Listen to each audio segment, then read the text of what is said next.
Hola, este es el último tema del curso de certificación energética de edificios existentes mediante CE3. Lo último que nos quedaba por ver era cómo se realiza el cálculo manual del aporte de agua caliente sanitaria mediante placas solares.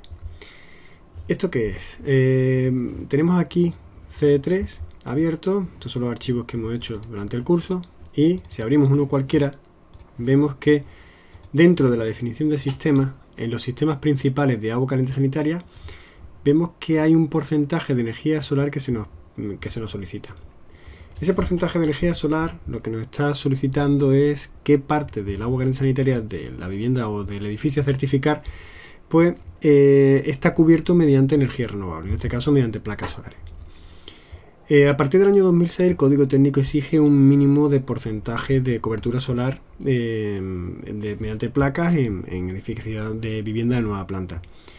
Si nos encontramos que estamos certificando un edificio anterior, sabemos que por lo menos esos mínimos no se van a cumplir. E incluso si estamos certificando viviendas posteriores al 2006 en las que tenemos que justificar o han tenido que justificar ese porcentaje de energía solar que pide el Código Técnico, no sabemos si están en el límite o si ese porcentaje de cobertura es mayor que el mínimo que exige el Código Técnico. Para calcular eso, lo vamos a hacer mediante una Excel que vais a encontrar en la página de la escuela. Veis que si entramos en la parte de cursos online, y eso siempre en abierto, veis que pinchamos en este dibujo, nos llegamos a las referencias del manual, y en la referencia 20, si pincháis, os encontraréis con esto, una Excel en abierto de descarga gratuita, en el cual vamos a encontrar cómo se realiza ese cálculo manual mediante esta Excel que tenéis aquí, ¿no? Que son una serie de columnas en las que vamos a ir introduciendo una serie de datos para que al final nos dé este porcentaje de cobertura solar. Para explicar este tema vamos a seguir el manual, y dentro del manual pues hay un apartado a partir de la página, como veis aquí arriba, 229, en la que se van explicando pues las diferentes tablas, los diferentes elementos que componen esas tablas y qué significa y cómo se utilizan, ¿no? En cuanto a las tablas de Excel, deciros que las columnas que aparecen con un color celeste claro es porque ya la propia Excel lo calcula, y las columnas que aparecen en color blanco pues son datos que tenemos que ir introduciendo manualmente. Conforme vamos avanzando en las tablas, veis que cada vez pues, las columnas azules son mayoritarias porque los elementos se van repitiendo en tabla y van copiándose de uno a otro. Pues vamos a empezar hablando de forma genérica de esta Excel, ¿no? Y vamos a ir leyendo, y conforme vamos leyendo vamos explicando cómo se utiliza, cómo se calcula este aporte de agua caliente sanitaria. El agua caliente sanitaria, o el cálculo de ese porcentaje de cobertura de agua caliente sanitaria, va a depender de la energía destinada para el calentamiento de agua caliente sanitaria. Es decir, incluso en el caso de que tengamos calefacción, no solamente para consumo, sino también en caso de que tengamos calefacción. Lo que primero que vamos a necesitar calcular es qué energía necesita ese edificio en función de una dotación, una serie de un número de usuarios, ¿no? ¿Qué energía necesita ese edificio que estamos certificando para calentar el agua de demanda de la población que tiene ese espacio a certificar o esa vivienda, ¿no? Para ello iremos avanzando. Para la primera tabla corresponderá al cálculo de energía que solicita el edificio por su conformación, por el número de usuarios, por la situación en la que esté, por qué temperatura de agua fría tenga la red de suministro de esa población, ¿no? etcétera, según el mes, etcétera, ya lo veremos, ¿no? Y una vez que sepamos la energía de demanda, vamos a ir ahora calculando elementos de demanda de energía en función de orientaciones, soleamiento, etcétera, ¿no? Lo primero que nos va a pedir en cuanto a cálculo, aparte de esa energía, es conocer el porcentaje de contribución solar mínima que exige la norma. En cuanto a este dato, quería puntualizar que este cálculo se hace tanto como un predimensionamiento para calcular un número de placas solares necesarias para cubrir la demanda mínima que nos exige el código, o, como en nuestro caso, si ya tengo una placa que está realizada, que está ejecutada, comprobar qué porcentaje de cobertura tienen esas placas. En función de si la utilizo para una cosa o para otra, pues algunas partes de la tabla, algunas partes de la Excel la utilizaré y otras no. Ya os iré puntualizando. Por ejemplo, conocer el porcentaje de contribución solar mínima que me exige el código para un edificio que ya está certificado, que ya está hecho, no me hace falta. Yo estoy buscando qué porcentaje de cobertura tiene, no el que le exige la norma, ¿no? Pero bueno, os lo dejo por si algún día en un proyecto de nueva planta tenéis que calcularlo, pues sepáis cómo es, ¿no? El siguiente punto que aparece en la Excel, en cuanto a la parte de cálculo, pues nos dice la energía solar que incide en los colectores o placas solares del mes, y nos dice qué radiación solar mensual incidente tiene. O sea, por un lado, el punto 1 nos explica qué energía vamos a necesitar para calentar ese agua, qué demanda de energía nos pide ese edificio en función de número de usuarios y la conformación, la orientación, etcétera, ¿no? Y en el punto 3 nos está diciendo para ese edificio en esa situación, o para esas placas en esa situación, qué radiación solar mensual incidente tiene en la situación en la que están, ¿no? Después también obtendremos qué pérdidas se le asumen a esas placas por orientación o por sombras de objetos propios o extraños, ¿no? Que eso tiene mucho que ver con lo que hemos visto en otros temas, en otros apartados anteriores dentro de la certificación energética. Determinaremos también la curva de rendimiento del captador solar. ¿Esto qué quiere decir? No es lo mismo. Bueno, sabéis que dentro del mercado hay una gran gama de captadores solares y hay diferentes formas de realizarlo, si son de tubo abierto, si son de caja cerrada, si son, etcétera. Hay diferentes modelos, ¿no? En función de los modelos que existen, pues tienen un rendimiento mayor o menor, y ese rendimiento influye mucho en ese porcentaje de cobertura solar en cuanto a la superficie que necesiten. Cuanto de mayor rendimiento sean, menor superficie necesitarán de placa, ¿no? Y inversa, y al contrario, ¿no? Entonces, en función con unas placas solares tipo, que bueno, se supone que debemos conocer por la casa comercial y qué tipo de placas son, pues solicitar a la casa comercial que nos dé la curva de rendimiento del captador solar, y con un par de coeficientes que tiene esa curva de rendimiento, pues obtendremos, nos ayudarán a calcular una serie de conceptos, ¿no? De parámetros que nos dirán pues qué factor de cobertura tiene esa placa. Con estos datos, desde el 1 hasta el 5, pues vamos a estimar una superficie de captación, que en principio, ya os digo, es una estimación. Pensad que esto sirve para lo que decía antes, para el momento en el que nosotros queramos saber qué número de placas como mínimo debo colocar para cubrir la demanda que me exige el código técnico, ¿no? Entonces, para eso esta estimación sería con esta estimación tengo una aproximación del número de placas y de la superficie que necesito, ¿no? Nosotros, como ya decíamos, como estamos hablando de un proyecto de certificación energética que ya existen, el punto 6 pues nos lo saltaríamos, ya que vamos directamente con una superficie en la que midamos en cubierta o en el proyecto, ¿no?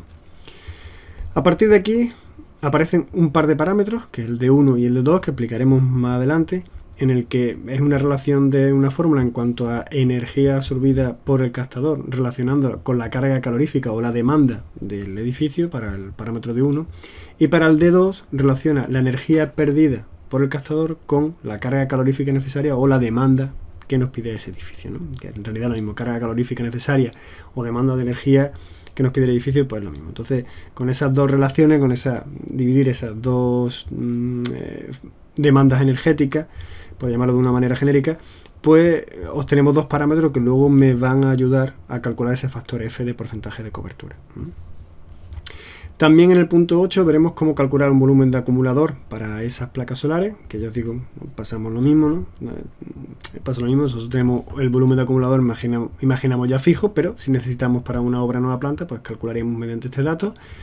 Y por último, tendríamos el cálculo del coeficiente de cobertura mensual F y la valoración mensual de la cobertura solar, con lo cual con estos datos tendríamos la cobertura solar anual F en tanto por ciento, que es lo que nos exige el código técnico.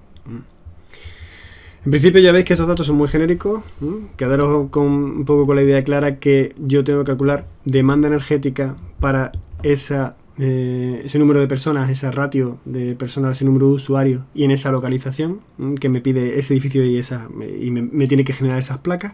Y por otro lado, tengo que calcular pues qué me ofrecen las placas en cuanto a energía y unos coeficientes que me va a dar el tipo de placa que tengo, la orientación, factor de sombra, etcétera. Tengo que enfrentar, por un lado, la demanda energética del edificio y por otro lado, la energía que producen las placas o la posible energía que producen las placas en función del rendimiento, en función del tipo de placa, que sea orientación, localización, etcétera. Temperatura del agua, fría, que viene de la red, etcétera, etcétera. Vale, entonces vamos a ir explicando paso a paso y tabla a tabla cómo sería este cálculo. La generalidad parece muy complicada, ya veréis cómo luego la utilización en placa en Excel, pues la aplicación en Excel es muy sencilla, nada más que ir metiendo los datos que podemos tomar allí directamente en obra. Vale, entonces lo primero que vamos a obtener es la energía que necesita ese edificio para calentarse. Decimos ese edificio, esa estancia, porque en realidad es lo que me va a cuantificar el número de personas y me va a, en función de la localización, me va a decir a qué temperatura viene el agua y a qué temperatura la voy a calentar y qué energía necesito para hacer ese trasvase de calor de la temperatura inicial de ese agua a una temperatura de consumo que siempre ronda los 60 grados, aunque podemos utilizar 50 o 45 y ya veremos cómo hacemos los factores de conversión. Entonces la fórmula para calcular energía es esta que ves aquí. M por C sub E por temperatura de agua caliente sanitaria menos la temperatura de agua fría. La E, la energía que estamos calculando. La M, la masa de agua caliente, es decir, sería el volumen, ¿no? El litro, lo que pasa es que va en litros por día de demanda. La C sub E, calor específico del agua. La TACS, la temperatura media de servicio del agua sanitaria, que estimamos que son 60 grados, aunque sabemos que podemos rebajarla para que produzcan a mayor eficiencia esas placas a 45 grados. Pasa que en condiciones de invierno a lo mejor necesitamos mucha agua fría en condiciones de verano necesitamos mucha agua fría para bajar esa temperatura de consumo porque la hemos tomado muy elevada, ¿no? Pero en cuanto a rendimiento funciona mucho mejor, necesito menos placas si pongo una temperatura de servicio de 45 grados, pero lo aconsejable, lo normal son 60 grados. Y la temperatura de agua fría es la temperatura media del agua de suministro de la red, es decir, a qué temperatura me llega según el mes del año la temperatura de la red en función de mi localización, ¿no? Vale. La tabla de cálculo que veis vendrá a ser como esta, ¿no? Aquí a partir de ahora veréis que se pone por un lado una explicación de lo que sería la tabla de Excel y por otro lado una imagen en la que cogen las primeras filas y una serie de columnas. En la parte superior veréis un número y ese número va relacionando aquí a partir de la primera fila o la segunda se puede explicar a lo mejor verbalmente, no hace falta que vengan recogidas porque son lógicas.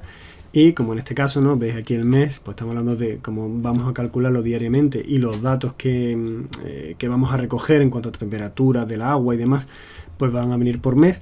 Pues vamos a recoger una tabla en la que la primera columna serán los meses del año, la segunda columna serán los días del mes y la tercera columna la primera que hay que calcular, ¿no? Por eso aquí en este apartado, pues el primer dato a calcular aparece como A, ¿no? Y entramos en la columna 3, que son el número de usuarios que tiene ese edificio en cuestión. ¿Cómo calculamos ese número de usuarios? Sabemos que el CD3 viene referido al 2009, aunque en septiembre de 2013 se produjo la modificación del HE y, pues igual que en todos los apuntes, aparecerá tanto la referencia al HE del año 2009 y qué tabla o qué artículo lo recoge en el HE del 2013. Yo voy a explicarlo con el 2009, ya sabéis que los apuntes, en este vídeo vais a ir viendo la conversión al 2013. Entonces, en la tabla HE4, 4.4 del 2009, tenemos una relación en función del número de dormitorios, el número de personas que tiene esa estancia o esa vivienda. En función del edificio que tengamos, pues va a tener una serie de estancias, una serie de personas, y esa serie de personas nos va a dar una ratio un número de usuarios que multiplicado por la ratio nos dará un caudal de litros día. ¿Qué es la ratio? La ratio es el volumen de agua en función del uso. en función del uso que tenemos aquí en la tabla 3.1 del H4 del 2009, nos viene pues en función del número del uso que tenga esa vivienda, pues los litros por día a 60 grados centígrados. Si yo quiero, puedo modificar la ratio en función de la temperatura de consumo, ¿no? Si nosotros pensamos que la temperatura de consumo puede ser de 45 grados, mi instalación va a ser mucho más eficiente y voy a necesitar menos número de placas para llegar a esa temperatura de referencia. ¿Cómo lo hago? Pues lo tenéis aquí en este cuadro azul, en el que lo tengo que multiplicar por un factor que es este que viene aquí. Las letras pequeñas no se ven, pero es 60 menos un T0F partido un T inicial, la temperatura inicial, menos una T0F. ¿Vale? La temperatura inicial es la nueva temperatura de referencia escogida y la T0F es la temperatura del agua fría, es decir, la temperatura de la red. Aquí pongo un ejemplo en el que tengo, por ejemplo, una vivienda unifamiliar a 60 grados centígrados me pide 30 litros de ACS por persona y por día. Si suponemos Madrid-enero, pues resulta que en Madrid-enero tengo para una temperatura inicial de referencia de 45 grados, es decir, la temperatura de demanda, y tengo, suponiendo esa temperatura, nos hemos dicho que vamos a bajar de 60 a 45, y tengo una temperatura de agua fría de 6 grados, que luego un poquito más adelante os pongo de dónde se sacan esas tablas y dónde puedo obtener para cada provincia, pues cuál es la temperatura aproximada según tabla, pues la temperatura del agua fría en función del mes. Para enero, Madrid se supone que son 6 grados la temperatura a la que llega el agua. Si hago esto, es decir, 60 menos la temperatura de agua fría, es decir, menos 6 grados, partido 45 menos la temperatura de agua fría 6 grados, me sale un coeficiente. Ese coeficiente es de 1,38. Multiplico 1,38 por los 30 litros de agua caliente sanitaria y tendría el valor de 41,4 litros, que sería el volumen de agua que me pediría si bajo la temperatura de referencia de 60 a 45.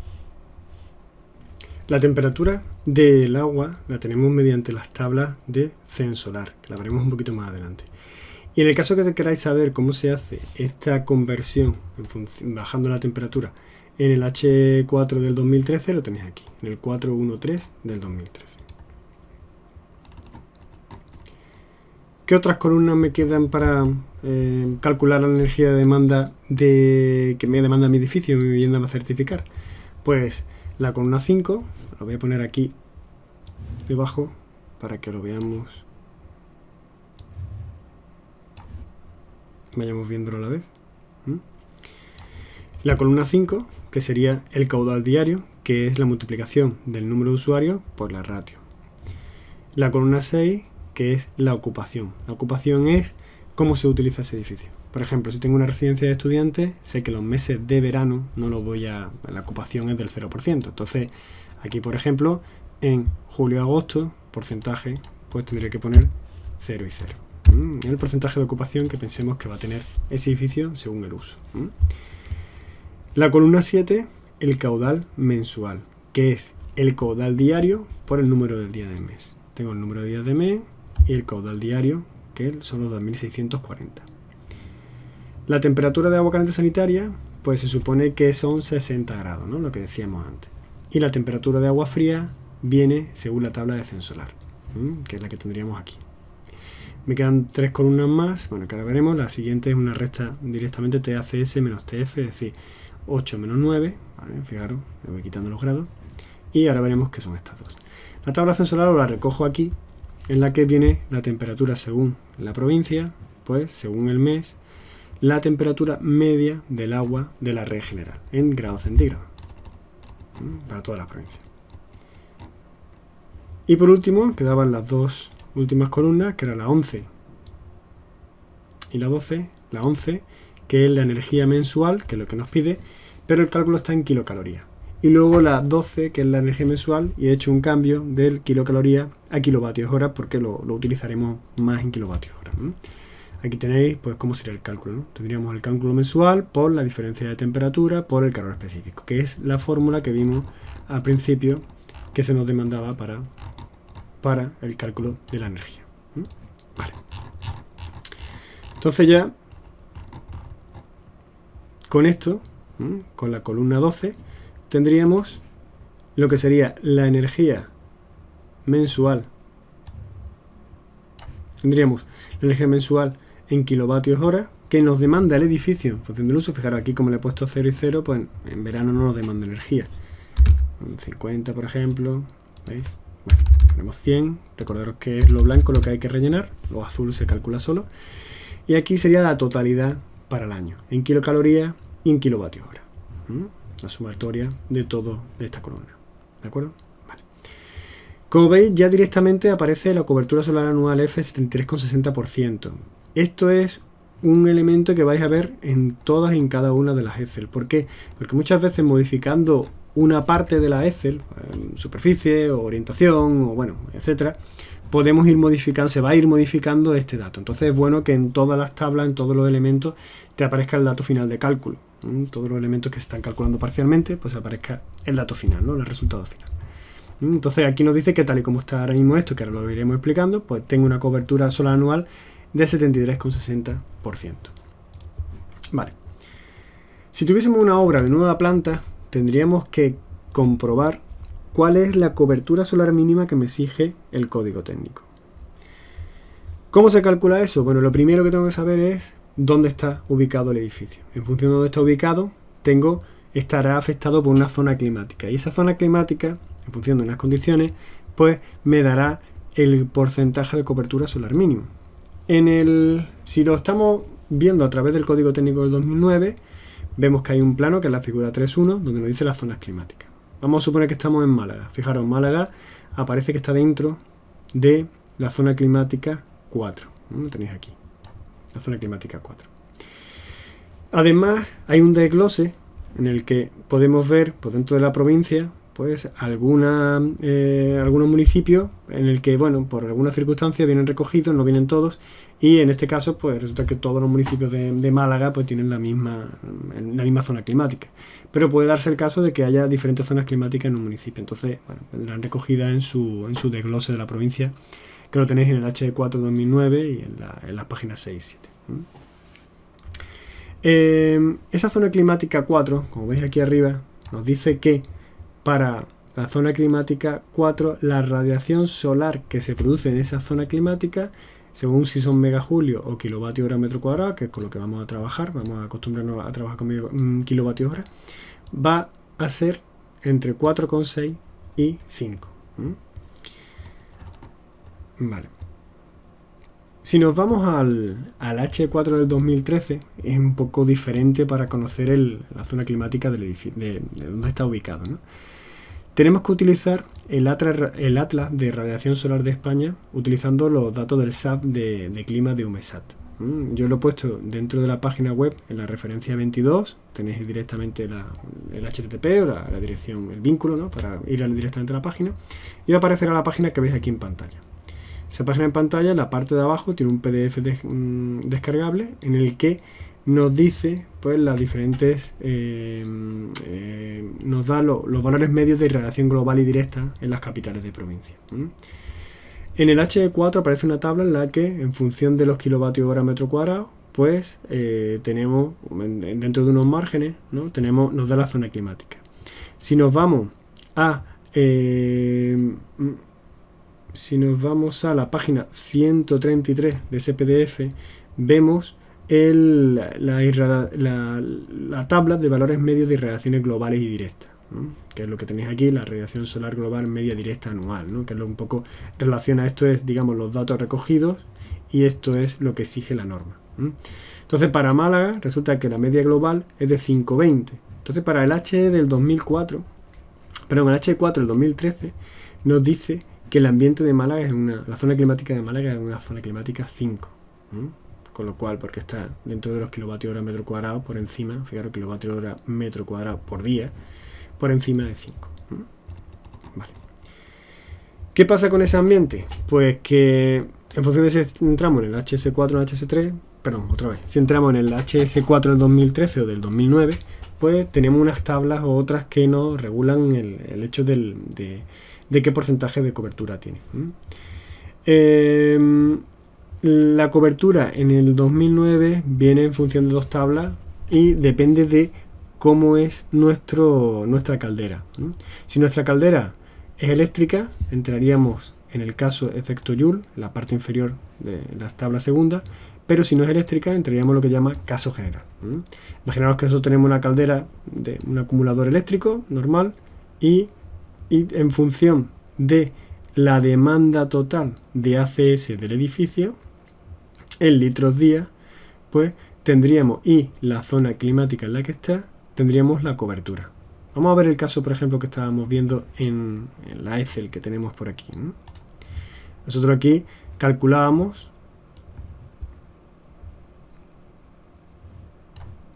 un caudal diario de, en función de los usuarios y de la ratio, 2.640 litros día. Vale.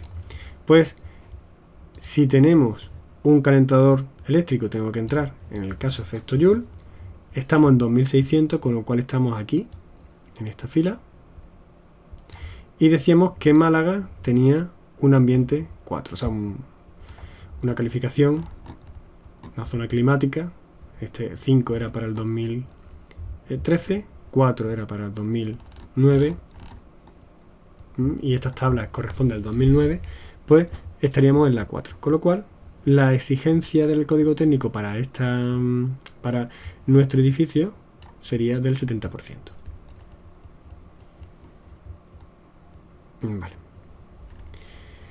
Eso sería un dato para, ya digo, para las viviendas de nueva planta.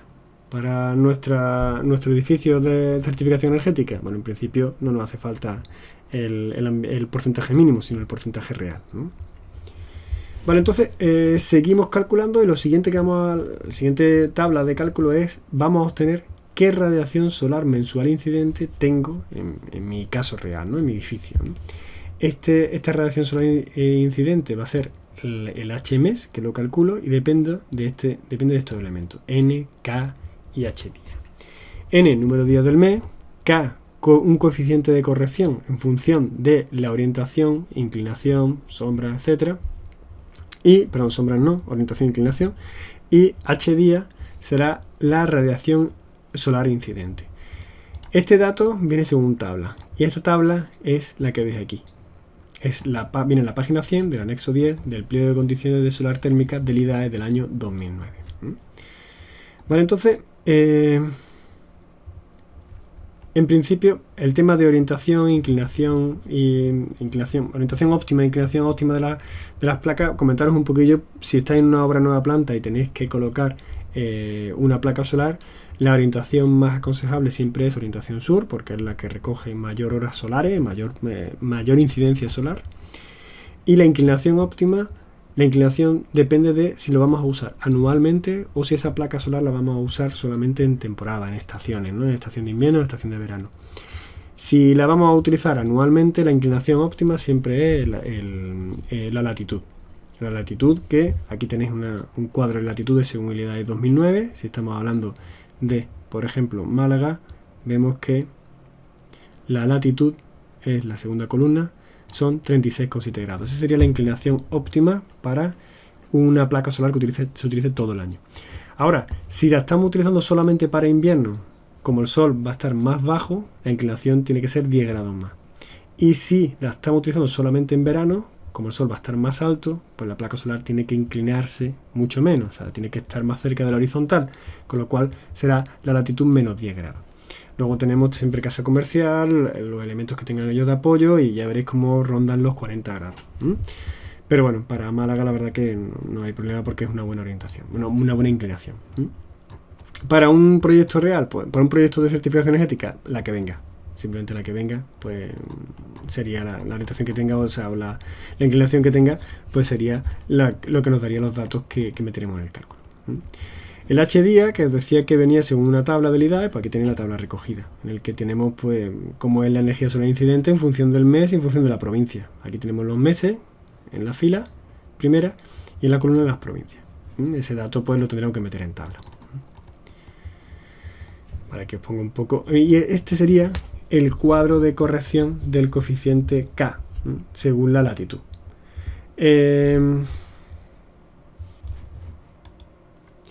Para el cálculo del coeficiente K de corrección por latitud, pues utilizaremos las tablas del IDAE del año 2009 y veréis como dentro de las tablas no aparecen todas las latitudes. Entonces tendremos que elegir pues la más cercana por arriba o por abajo, la más cercana a esa latitud que tenemos real. Por ejemplo, en este caso, pues vamos a imaginar que tenemos una localidad que tiene una latitud de 28 grados, por ejemplo Las Palmas, y la inclinación de las placas es de 30 grados con respecto al horizontal. Ese coeficiente de corrección es tan fácil como coger la tabla correspondiente, que fijaros que aquí pues estamos hablando de una tabla que tiene una latitud de 28 grados, y de ir moviéndonos en la primera columna hasta conseguir los grados, o los grados lo más cercanos posible a los grados de inclinación que tenga esa tabla.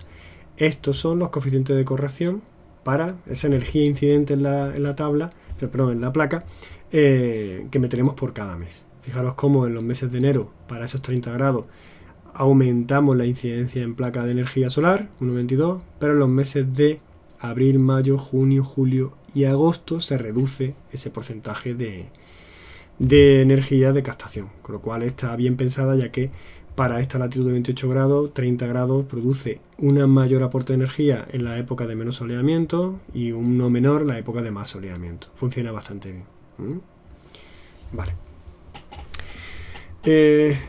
Con esto tendríamos ya resuelto lo que sería la tabla número 2, que nos da la energía mensual incidente solar en la placa, la energía que produce esa placa, ¿no? La que incide en esa placa. En el que, como decíamos, tendríamos los meses, los números de días que tienen esos meses, la H diaria que tendríamos por tabla. Vamos a verla otra vez de nuevo. Estas son las latitudes. Aquí está. La H diaria, que viene por tabla, según la tabla del IDAE del año 2009, en función de la provincia. La K, el coeficiente de corrección, como hemos visto antes, en función de la latitud y los ángulos que tenga la placa. Las pérdidas son las pérdidas que se producen en la placa por orientación, por sombra, ahora lo veremos un poquito más adelante, y tendremos que incluir esas pérdidas aquí. En realidad, lo que estáis viendo aquí es el aprovechamiento. Es decir, el 100% está indicando que no tiene pérdidas, que todo es aprovechamiento. Entonces, el porcentaje de aprovechamiento que tengamos será el que pongamos aquí.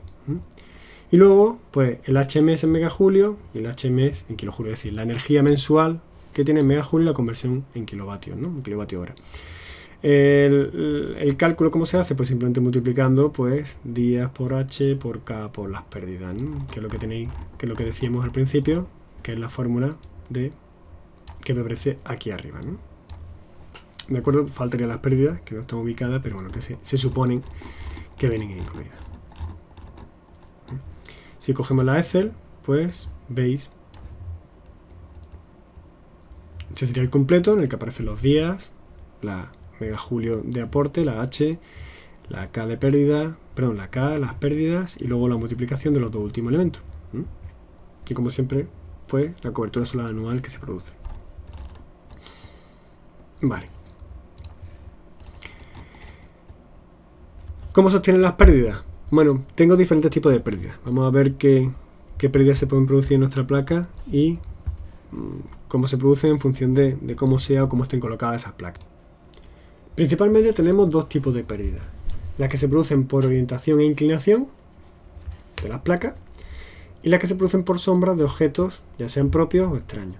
Propios, bueno, otras placas o objetos como pueden ser chum, torres, etcétera, que generan sombra, o edificios cercanos que generan sombra en el edificio. El tema de sombra ya lo hemos dado y lo veremos aquí, como lo volveremos a no explicar, pero sí a decir cómo influye en este cálculo.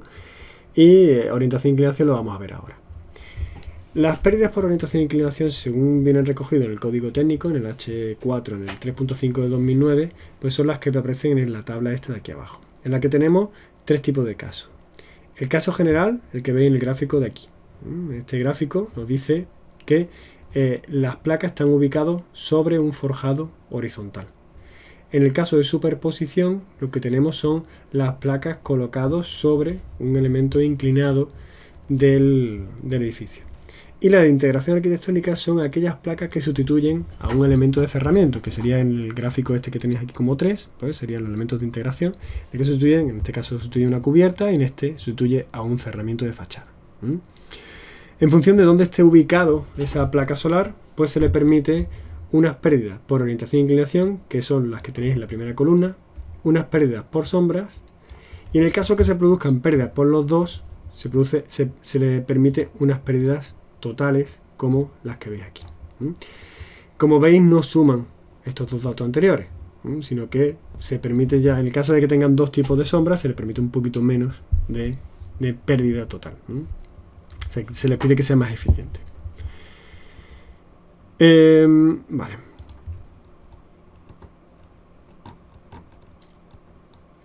¿Cómo calculamos esas pérdidas? Bueno, el tema de las pérdidas por orientación e inclinación, que son las primeras que vamos a ver, no por el tema de sombra. Fijaros que aquí arriba, me remito otra vez aquí arriba, tenemos pérdidas por orientación e inclinación y luego tenemos pérdidas por sombra. Vamos a ver las pérdidas por orientación e inclinación, cómo se calculan, ¿no? En principio tenemos, como veis aquí, en la placa estará levantado de la horizontal un ángulo beta. Y luego la placa estará orientada normalmente al sur, pero puede tener una desviación con respecto al sur de un ángulo alfa, hacia el oeste o hacia el este. Con esos dos datos, con la inclinación y ese ángulo alfa, yo puedo entrar en este cuadrante, en el cual ese cuadrante me dirá qué porcentaje de pérdida tiene esa placa según esa orientación y ese azimut o ese ángulo con respecto al sur. Esta tabla que veis aquí, este cuadro que aparece aquí, nos da los porcentajes máximos de pérdida en función del azimut y la altura sobre la horizontal de todos aquellos elementos que están colocados con una latitud de 41 grados. Eso significa que si nuestro edificio está colocado en una provincia y la latitud es diferente, hay que hacer una conversión para asegurarnos de que estamos dentro de los márgenes admitidos. Vamos a estudiarlo como si fuese un edificio de nueva planta y luego haremos la extrapolación a la certificación energética de edificio existente. Si estamos en un edificio de nueva planta, lo que estamos intentando averiguar es qué inclinación puede llegar a tener mi placa para que esté dentro de los márgenes máximos permitidos de pérdida de energía dentro de la placa solar por orientación e inclinación. Es decir, estaríamos aquí. Vamos a suponer que estamos en el caso más común, el que tengo un forjado horizontal y en ella están colocadas mis placas. Con lo cual, la pérdida máxima que me admite la norma es estaría obligándome a situarme en el caso general. En el caso general, si tengo pérdidas por orientación e inclinación, el máximo de pérdida sería un 15%. Vale. Este cuadro funciona a través de esta leyenda. ¿Qué me está diciendo esta leyenda? Bueno, si yo tuviese unas placas en las que mi aprovechamiento exigido es del 100%, solamente me podría mover en este elemento, que sería aprovechamiento 100%, es decir, cero pérdida, y sería lo que esté sombreado con negro de forma maciza. ¿Cuál es el único elemento que me permite eso? Eso sería este punto de aquí que veis aquí. ¿Lo veis, no? Ese punto, pues lo que me está diciendo es que la placa debería estar ubicada orientación sur y la inclinación sería, aquí tenemos 30 grados, aquí tenemos 50 grados, pues estaría por debajo de 30, esto sería 40, pues aproximadamente unos 35 grados, por encima de 30, perdón, por debajo de 40, unos 35 grados. Es decir, para un aprovechamiento del 100%, para una latitud de 41 grados, tendríamos una orientación sur obligatoria y ángulo 35 grados. Pero también nos podemos mover en unas pérdidas máximas de un 5%, aprovechamiento del 95%. ¿Eso qué significa? Que ya nos movemos en el ángulo, en la banda blanca. La banda blanca va desde el 100%, que sería este punto, hasta un 95%, que sería este punto de aprovechamiento. Es decir, justo la línea antes de ese sombreado de rayitas. El sombreado de rayas, que es el cuadro ese verde que veis aquí, que recoge aquí, sería una pérdida máxima de un 10%, que es en el ejercicio de ejemplo que veis en este recuadro rojo que ahora vamos a realizar, ¿no? Entonces me está diciendo que desde la parte inferior, la parte más cercana a este punto negro, ese perímetro interior que veis aquí, pues no, es todas las líneas que están, o todos los puntos que recogen ese perímetro, nos dicen que la pérdida máxima es de un 5%, y cuando llegamos al perímetro exterior de ese sombreado de rayas, pues llegamos a una pérdida máxima de ese 10%, es decir, un aprovechamiento del 90% aquí y un aprovechamiento del 90% en la parte inferior. Esa diferencia de aprovechamiento en esas partes, pues viene reflejado, veis, como con el sombreado, pues es lo que vamos a utilizar para este ejemplo, y lo veremos un poco más claro. Vamos a suponer que nosotros nos exigen como máximo una pérdida del 10%, es decir, la norma, el código técnico, pues para el tipo de proyecto en el que estamos hablando, pues no, la máxima pérdida es del 10%, con lo cual nos permite movernos como máximo en esta zona de sombreado, de horizontal, línea horizontal blanco y negro. Suponemos que tengo un caso general, que la limitación es el 10%, que la latitud es de 35,9, estoy en Ceuta, es decir, es diferente a los 41 grados de latitud para la que está pensada esta tabla, y el azimut del edificio son de 15 grados oeste. Si nos vamos aquí arriba, vemos que sería hacia el oeste, y vamos a suponer que este alfa son 15 grados.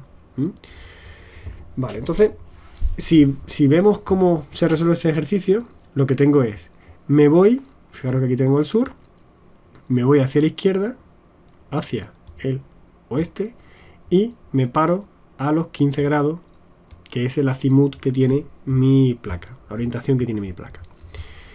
En esa orientación tengo que moverme en la línea que va desde los 15 grados hasta el centro de este elipse, y en esa línea me voy a quedar con el ancho que viene aquí, que está dibujado una línea naranja gruesa. ¿Qué me está diciendo esa línea naranja gruesa? Que ese es el límite de inclinación de mi placa para que sus pérdidas por orientación sean como máximo del 10%. Esas pérdidas por orientación me obligan a que la inclinación en la que coloque mi tabla, mi placa, ronda por un lado los 10 grados, por la parte menos, o sea, si lo tuviera lo menos inclinado posible, y si me voy, la inclino lo máximo posible, estaría alrededor de los 60 grados. ¿Veis que estaría un poco por debajo de los 60 grados? Entonces, mi placa, en principio, no podría estar ni por debajo de los 10 grados ni por encima de los 60. Pero eso sería para una para una latitud de 41 grados, que es para la que está pensado esta tabla. Como nosotros tenemos una latitud, decíamos en el ejercicio, de 35,9 en Ceuta, pues tenemos que hacer la corrección que aparece aquí abajo. Esa corrección me dice que para 35,9 grados de latitud, la inclinación máxima y mínima que puede tener esa placa solar, pues sería la que viene en esta fórmula. Sería 60 grados menos 41, que es la latitud para la que está pensada la placa, perdón, el gráfico, menos 35,9, que es la latitud real del edificio, y me da un máximo de 44,9, y el mínimo sería 10 menos la diferencia de latitudes entre la 41 de la tabla y la 35,9 de Ceuta, que es la del ejercicio, la del caso real del edificio. Y me dice que la mínima es 4,9, menos de 5 grados no debemos de permitir en cuanto a ángulo de inclinación. Con lo cual, fijaros que de 60 a 10 hemos pasado a un máximo de 45 aproximadamente, a un mínimo de 5, por la regulación de la orientación. Por último, nos quedará por ver dentro de las pérdidas, pues las pérdidas por sombra. Las pérdidas por sombra que, acordáis, se explicó en otro de los puntos anteriores, en la que según las sombras que generan los elementos con respecto al edificio, en este caso con respecto a las placas, me genera un patrón de sombra, y ese patrón de sombra da un porcentaje. Hay un ejercicio que tenéis aquí, la referencia 14, en la que viene explicado cómo sería ese patrón de sombra para un punto genérico para todas las placas. Pensad que se estudia un punto, no se estudia cada placa, sería un elemento sería muy arduo de calcular. Entonces, para ese patrón de sombra genérico para el conjunto de placas, pues podríamos tener un porcentaje de pérdidas por sombra. Tengo un porcentaje de pérdidas por sombra, tengo un porcentaje de pérdidas por orientación e inclinación, con lo cual me faltaría incluir aquí en ese porcentaje, pues, de pérdidas, en este caso de aprovechamiento, ¿no? Pues el porcentaje de aprovechamiento real de mi placa solar. Fijaros que si estamos hablando de pérdidas máximas según el código técnico de un 15%, según orientación, inclinación y sombra, pues estamos hablando de que aquí, pues como máximo pondríamos un 85%. En el caso del máximo, o sea, en el caso de máximos pérdidas permitidas para edificios después del 2006, en el caso de un caso general, ¿no? De un forjado horizontal y unas placas colocadas encima de ese forjado horizontal. Vale. Con lo cual tendríamos que sumar por un lado las pérdidas que se producen o el aprovechamiento que se produce por la parte de orientación e inclinación y por otro por la que se produce por sombra. Os remito a la referencia 14, al ejercicio que está resuelto, para que refresquéis un poco cómo se calcula ese porcentaje de pérdidas por sombra en edificios, y es lo mismo para placas solares porque es exactamente igual. Vale. Lo siguiente sería, bueno, esto es como en el caso de que tuvieseis que colocar placas de nueva planta, en un edificio de nueva planta para un proyecto nuevo, ¿cómo podríamos colocar esas placas para que entre ellas no se generen sombras? Aquí os dejo, no tienen más que seguir las fórmulas. Estas son fórmulas que aparecen en el código técnico, y esto es una distancia de placas solares según un ángulo, ¿no? Ya veis que el beta es el ángulo que levanta la placa, h sub 0 un ángulo que tendríamos que calcular según esta formulilla que viene aquí, y en función de la altura solar del solsticio de invierno, es decir, el punto en el que el sol está lo más bajo, con lo cual la proyección de sombra es la más larga, ¿no?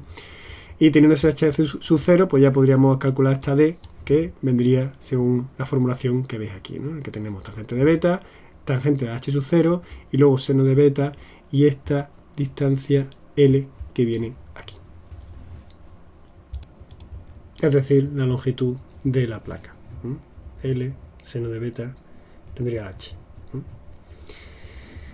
Vale. Otro de los puntos que decíamos que teníamos que calcular, más que calcular, solicitar a la casa comercial, es la curva de rendimiento del captador solar utilizado, es decir, cómo funciona ese captador y cómo es deficiente en cuanto a su trabajo de calentar agua. Los datos, como veis aquí en este caso, lo hemos tomado de una placa solar de Solvay, de Coinnova Group, y vemos que aquí abajo aparece curva de rendimiento y aparecen dos datos, 0,81 y 3,46. Este 0,81 y este 3,46 son los datos A y B que nos vienen dados en esta formulación de N de la curva de rendimiento, la cual el primero es el factor A, que es el factor de eficiencia óptica, es decir, el rendimiento del colector teniendo en cuenta solamente las pérdidas ópticas por cómo entra la energía a través de ese cristal o a través de la cobertura de esa placa, y el 3,46 sería el factor B, y ese factor B lo veis aquí, que es el coeficiente global de pérdidas en vatios por metro cuadrado grado Kelvin. Estos dos datos que hemos recogido en esta ficha pues entrarán en la formulación un poquito más adelante, cada uno en un aspecto diferente.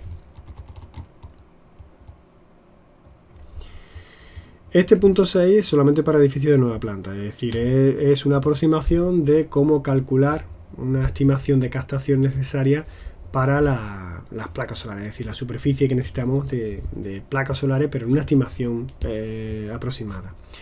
Se estima primero una superficie de captación inicial, es decir, estimamos que tenemos 70 litros de agua por cada metro cuadrado de superficie de placa.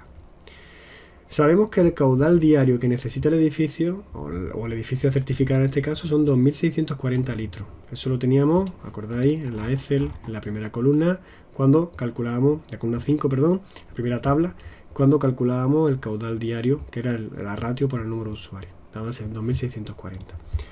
Como tenemos 2.640 litros, si lo dividimos entre lo que suponemos, ya que digo que es un número aproximado, los números de litros que tienen por metro cuadrado de placa, nos sale que para esta cobertura, para cubrir ese caudal, necesitamos como mínimo 37,7 metros cuadrados de placa. Según la ficha técnica de la placa que tenemos, o según lo que midamos en obra, ¿no? Aunque esto tiene más sentido para una obra de nueva planta, según la ficha técnica, pues tenemos los metros cuadrados que tiene cada una de las placas de captación. Si nos vamos un poco atrás, vemos que este cuadro morado nos dice que la superficie bruta de la placa son 2,21, es decir, la placa con todos sus elementos de anclaje, con la conformación de la placa. La superficie de apertura sería los 2,01, que sería lo que sería el hueco que queda para captación, y la superficie del absorbedor, es decir, el que produce energía, el que ya genera energía, pues serían 1,93 metros cuadrados. Nos vamos a esa superficie y tenemos que si dividimos lo que necesitamos para el tema del caudal por la superficie de captación de una placa, nos dice que necesitamos aproximadamente unas 20 unidades de placa solar. Si multiplicamos por la superficie de una placa, tenemos la superficie que nos va a ocupar en planta, en principio sin tener en cuenta la separación entre ellas para que no se produzcan sombras, ¿no? Esa sería la superficie solamente de las placas. Esto lo tenemos aquí en la Excel. Veis que la primera tabla, hacemos un repasillo rápido, es el cálculo de la demanda de energía según el edificio. La segunda placa es la energía que se produce en esa placa en función de la localización. Y esta tercera tabla tenemos la superficie de captación aproximada. El que veis que está todo en azul y lo único que metemos aquí es la superficie del captador. La superficie de captación, bueno, este caudal lo coge de antes, el 70 es una constante, los metros cuadrados se calculan solo. Superficie de captador según casa comercial y las unidades, pues la tenéis de aquí, el número de unidades. Es decir, las fórmulas que teníamos antes aquí, que salía volumen partido los 70 litros, 37,7, sería estos tres datos, los 19,53, que sería del 37,7 dividido la superficie de una placa, 20 unidades, lo tenemos aquí, y veis que por último me sale una superficie de cobertura de 13,51, que viene en azul, pero no tiene nada que ver con estos cálculos. Esta superficie viene de este dato, que veis que lo podemos meter numéricamente. Aquí es donde decido qué superficie de cobertura tengo en las placas reales, ¿no? ¿Por qué ubicarlo aquí y luego que se coloque aquí? Bueno, veis estos datos en los que aparece el número de captadores en esta fila y aquí me dice la superficie en función de la superficie del captador que haya metido aquí. ¿Esto qué significa? Que si yo tengo dos captadores, multiplica el 2 por 1,93 y aquí me da 3,86. No están todos, podría haber metido aquí 24, sacando los números impares también, pero fijaros que es una aproximación, ¿no? Tendré que hacer a lo mejor si no un numerillo, meter una fila más de los números impares, y es una aproximación para comprobar con qué valores puedo entrar en esta columna para que me dé dentro de un rango y pueda empezar a estimar si mi superficie de cobertura, mi superficie de placa está dentro de la normalidad, dentro de lo que puedo o no puedo colocar ahí para que me cumpla una serie de parámetros que me exige la norma, ¿no? En principio, sin ver el siguiente punto, esta parte de la Excel, lo que nos sirve es simplemente meteríamos aquí la superficie del captador que nos viene por el casa comercial, nos da una unidad de, acordaros que esto es solamente para nueva planta, no para certificación energética, y nos daría pues aquí el número, una superficie aproximada de una superficie real en función del número de placas, cuál sería la superficie del captador que está trabajando. También deberíamos calcular, como hemos dicho antes, el volumen del captador, y el volumen del captador va según una relación de la superficie, una constante, y nos da un volumen. Tendré que coger dentro de ese volumen el superior, pero con según normalización, según una casa comercial. Esto lo podemos ver aquí un poquito más adelante, cálculo del volumen del acumulador, pero antes vamos a ver la tabla siguiente, que es el cálculo del parámetro de 1, que nos da la elección en principio inicial, casi definitiva, de qué número de placa y qué superficie voy a colocar para que esté dentro de unos márgenes y me cumpla. El siguiente cálculo es el cálculo del parámetro de 1, y ese parámetro se me exige en la norma que esté dentro de unos márgenes. Como veis aquí abajo, de 1 debe estar entre 0 y 3. Si está fuera de rango, pues entonces tengo que ajustar la superficie de captación. Es decir, veis que esta es la tabla que teníamos aquí del D1, en el que vemos una serie de parámetros que ahora vamos a explicar, y el único hueco es la superficie de captación. En función de la superficie de captación, D1 me va a dar en unos márgenes y me avisará la tabla, la Excel, si está bien o está mal. ¿Qué es D1? D1 es la diferencia, la división entre la energía que absorbe el captador y la demanda energética mensual que me pide el edificio en función de los usuarios, en función de la orientación, en función de lo que hemos visto en la primera tabla. La energía que absorbe el captador viene según esta fórmula de aquí, en la que, bueno, aquí pongo reflejada que lo que es, no me voy a meter mucho, pero bueno, son unos coeficientes constantes como FRF partido R, que es una constante de 0,95. Esto es una constante en función del tipo de cristal, y esto que es el factor de eficiencia óptica, que es el factor A que habíamos visto antes en este cuadro, los 0,81. Con esos datos tendríamos el FRT alfa, me falta R1, que es la radiación media diaria, que la conocemos, por lo hemos visto en otras tablas, número del día del mes, y SC, la superficie de captación en metro cuadrado. Con eso tendría la energía absorbida. Lo divido entre la demanda energética mensual y con eso tendría el parámetro D1. O sea que en realidad en la tabla, fijaros que sale todo azul porque todos los datos los tengo de tablas anteriores. Lo único es la eficiencia óptica, que la he metido, bueno, la tengo por aquí introducida, y el tema de la SC o de la superficie del captador. Si vamos a la tabla, a la Excel, vemos que aquí tengo, en la página anterior, vemos que hay un apartado para meter el coeficiente A, el coeficiente B de la eficiencia óptica y el coeficiente de pérdida del captador que yo tengo. En cuanto meto esos dos datos, se incluyen en esta columna la eficiencia óptica y me hace el cálculo. ¿Cómo trabajaría entonces yo en este ejercicio? Si estoy haciendo una certificación energética, de esto paso, porque no tengo por qué calcular nada. Directamente me voy aquí y meto la superficie real que tengo de placa. ¿Que estoy en un edificio de nueva planta? Bueno, pues meto aquí la superficie del captador que yo estimo según la placa que vaya a colocar, la placa técnica, según la casa comercial, y tendré una aproximación del número de unidades que coloco.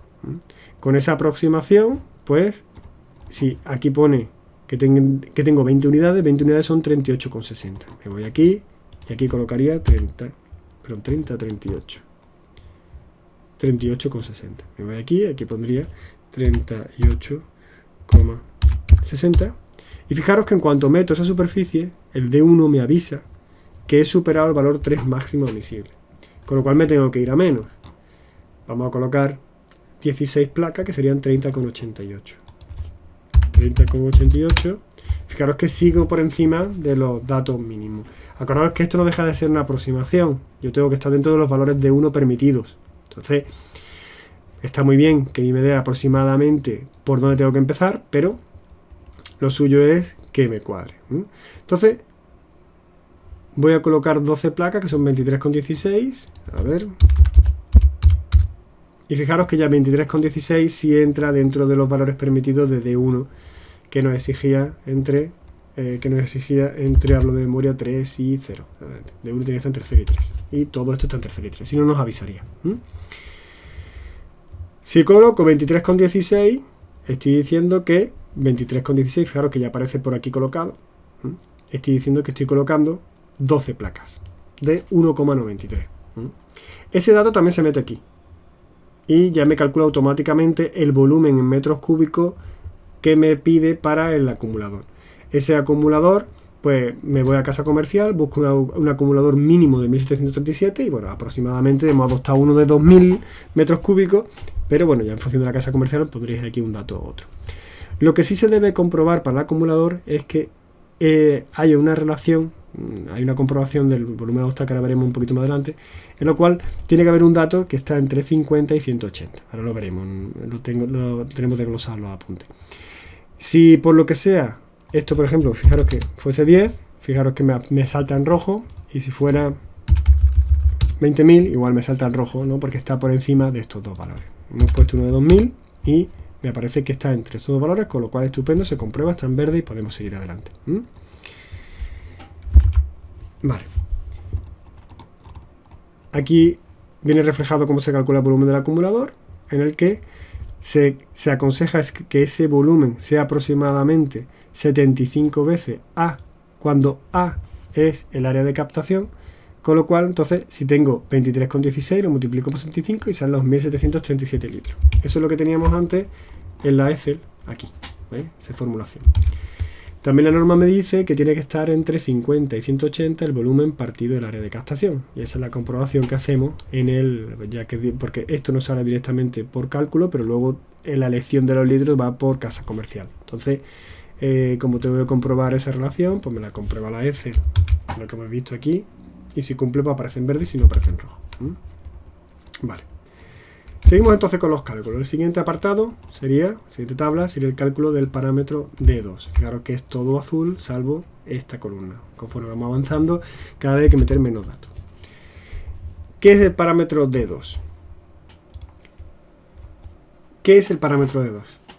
El parámetro D2 es la división entre la energía perdida por el captador y la carga calorífica mensual. La carga calorífica mensual no deja de ser la demanda de energía de ese edificio. Entonces, la relación entre la energía perdida por el captador y la demanda energética del edificio. ¿Cómo se calcula la energía perdida por el captador? Bueno, pues esa energía la tenéis aquí. Esa energía es igual a SC, que es la superficie del captador. Esa energía la tenéis aquí. P es igual a la superficie del captador por una formulilla FRUL que veis aquí. Al final hay que dividirlo por 1000 kilovatios partido vatio para convertirlo en kilovatios barra metro cuadrado grado Kelvin. FR y URL lo vimos ya antes, ¿no? El FR partido FR es un coeficiente 0,85 y el FRUL es el coeficiente B que sabíamos antes que venía aquí, que era 3,46. ¿Acordáis? Que sería estos 3,46. ¿Vale? Depende también de la temperatura media mensual del ambiente en la hora diurna, del incremento de T, según el incremento de periodo de tiempo considerado en horas, de un factor de corrección por almacenamiento, que es los kilos de acumulación, es decir, el volumen de agua partido 75 por la superficie de captación, elevado a menos 0,25, pero antes hay que hacer una corrección, una comprobación de que K1 está entre 37,5 y 300. Eso, si entramos en Excel, vemos que aquí encontramos que hay una comprobación de K1 y tiene que estar en verde. ¿Vale? Si estuviera por encima o por debajo de 37,5 y 300, fijaros que K1 es constante, pues, o sea, es la misma para todos los meses, pues pensar que aparecería aquí en el color rojo. Vale. Y luego un K2, que es un factor de corrección para agua caliente sanitaria, que depende de los valores que ves aquí. Temperatura mínima de agua caliente sanitaria requerida, la temperatura de agua de la red y la temperatura media mensual. Vale, pues todos estos datos vienen aquí recogidos porque lo hemos introducido antes en otros puntos. La única que falta es la temperatura ambiente, que es la que veis aquí en blanco. ¿Dónde tenemos la temperatura ambiente? Pues aquí tenéis la tabla de temperatura ambiente media en horas de sol según provincia y mes de Censolar, ¿vale? Que es la que utilizamos para ubicar en esa posición de nuestra tabla de cálculo. D2 tienen que estar entre 0 y 18, con lo cual si está fuera de rango habría que ajustar otra vez la superficie de captación. ¿Eso qué significa? Todos estos datos son constantes. Fijaros que la única variable está aquí, en 23,16. Este dato nos da aquí una serie de errores. Vamos a entrar aquí 500. Fijaros que aquí de 2 se nos ha puesto en rojo. Entonces, la idea es siempre lo que tenemos que ajustar. La Excel nos da un aviso de que algo está mal. Siempre sería la superficie de captación. Y ajustarla según la que tenemos por número de placas de esta superficie.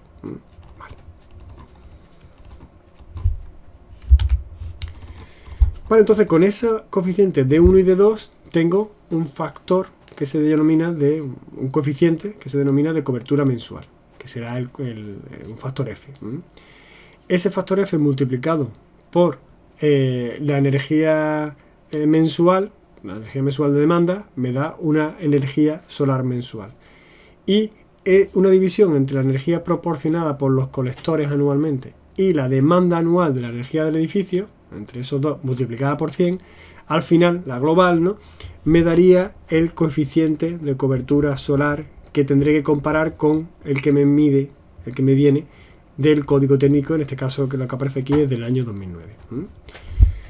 Aquí en la Excel tenéis que justo por debajo del último parámetro, el de 2 que calculamos, pues tenemos ese factor F, que fijaros que todo está en celeste, pues ya viene todo calculado, ese factor F que depende de los coeficientes de 1 y de 2, la energía mensual de demanda que calculamos en el la primera tabla, y la energía solar mensual, que es la que viene de la multiplicación. Aquí tenemos una serie de sumas, una división, y esa división multiplicada por 100 nos da la cobertura solar anual. Fijaros que con una placa de 23,16, es decir, de 12, tenemos una cobertura de 100,38, cuando la exigencia pues aproximadamente será del 70%, en el caso de Málaga pues del 70%. Con lo cual estamos sobredimensionando la instalación. Aquí tenemos una relación de la demanda y la producción, donde la parte azul es la demanda energética y la parte rojo es la producción de energía, y vemos cómo a partir del mes de marzo hasta el mes de septiembre incluido, pues tenemos una sobreproducción con respecto a la demanda energética, lo cual eso deberíamos de reducirlo. Deberíamos acercarnos a ese 70% de producción. No deja nada más que lo que tendremos que hacer es, si hemos dicho que teníamos 23,16,12, vamos a ponerle 8, que sería 15,44. Vamos a ver qué sucede. 15,44. Y fijaros que me baja a 80,30. Está más cercano de 70. Y fijaros cómo la demanda se supera ya solamente en estos 4 meses de aquí. Podría acercarme más al 70%, pues buscando un número más cercano, más hacia abajo, hacia el menos número de placas, y que conforme vaya cambiando esto, conforme vaya cambiando el dato del 5, de la fila 91 a la columna F, el SC, pues aquí iré viendo cómo va acercándose a 70. O puedo cambiar la placa, y si cambio aquí la superficie de captación de la placa, también me cambiará esos valores que puedo introducir aquí, esos valores que puedo introducir aquí. Es decir, o cambiar el rendimiento, que también me cambiará los valores. Ya en función de... Yo puedo jugar con una serie de datos, pero bueno, si tengo como fijo una placa tipo de una casa comercial, pues lo que bajaría es la superficie de captación. Y con eso terminaríamos lo que sería tendríamos ya el porcentaje de cobertura solar del edificio. Voy a hacer un resumen rápido, suponiendo que estamos hablando de certificación energética de edificios existentes. Entonces, ver qué es lo que tendríamos que colocar. En principio, fijaros que esto es constante, el número de usuarios lo tendré que calcular, y la ratio según la tabla. La ocupación, lo normal es que si estamos hablando de una vivienda, pues sea siempre el 100% en todos los meses. La temperatura de vacante sanitaria siempre se ronda los 60 grados, aunque podemos bajarlo a 45, y la temperatura de agua fría dependerá de la situación, la localización en la que esté, según las tablas que hemos visto.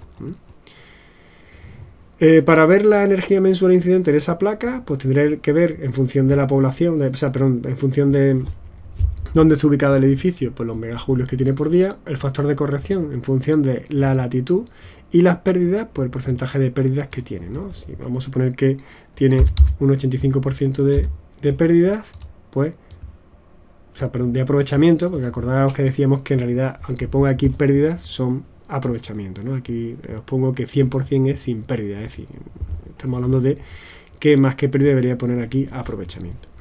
Y ya calcula la incidencia de energía mensual tanto en megajulios como en kilovatios.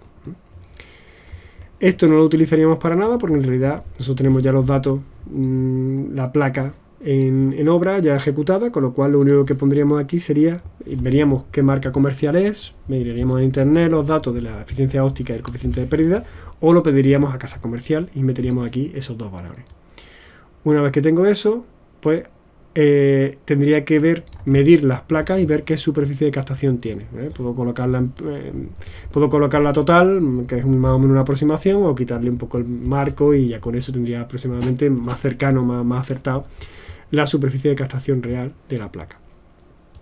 Una vez que tenga la superficie de captación real, y coloque la temperatura ambiente en función de la población, pues tendría ya los parámetros de 1 y de 2 calculados y el porcentaje de cobertura solar anual. Con lo cual, fijaros que una vez que midáis la placa y pedís los coeficientes de factores de rendimiento, o sea, es decir, la eficiencia óptica y el coeficiente de pérdida a la casa comercial, los demás datos lo tenéis en tabla y nada más que es introducirlo en caso de cambio. Y bueno, si siempre se hacen en Málaga, pues serían siempre los mismos.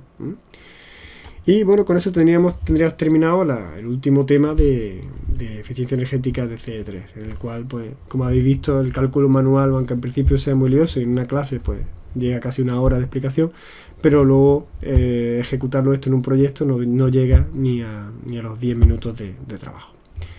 Pues un saludo y hasta otra.